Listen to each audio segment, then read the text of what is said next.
ሰላማት ሎማ ዓንቲ ከዓ ብቴሌቪዥንና ንሪኦ ነገር ካብ ቴሌቪዥን ጣብያ ተበጊሱ ብሳተላይት ገይሩ ኣብ ቴሌቪዥንና ክሳዕ ዝመፅእ ዘለው ቴክኖሎጂታት ብዝርዝር ክነግረኩም እየ።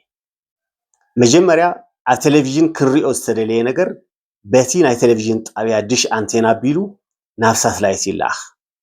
እቲ ሳተላይት ከዓ ጉልበት ናይቲ ሲግናል ወሲኹ ወይ ሓይሊ ወሲኹ ኣብ መላእ ዓለም ናብ ዘለዋ ዲሻት ይልእኾ። እዘን ኣብ ሕድሕድ ገዛ ዝተተኸላ ዲሻት ከዓ እቲ ኣብአን ዝዓርፍ ጨረር ዌቭ ሪፍሌክት ገይረን ወይ ኣጋዊሐን ናብቲ ኣብአን ወይ ምስአን ዝተገጠመ ኤልኤንቢ ወይ ከዓ ሎው ኖይዝ ቦክስ ዝበሃል ንእሽተይ አንቴና ይሰድኦ።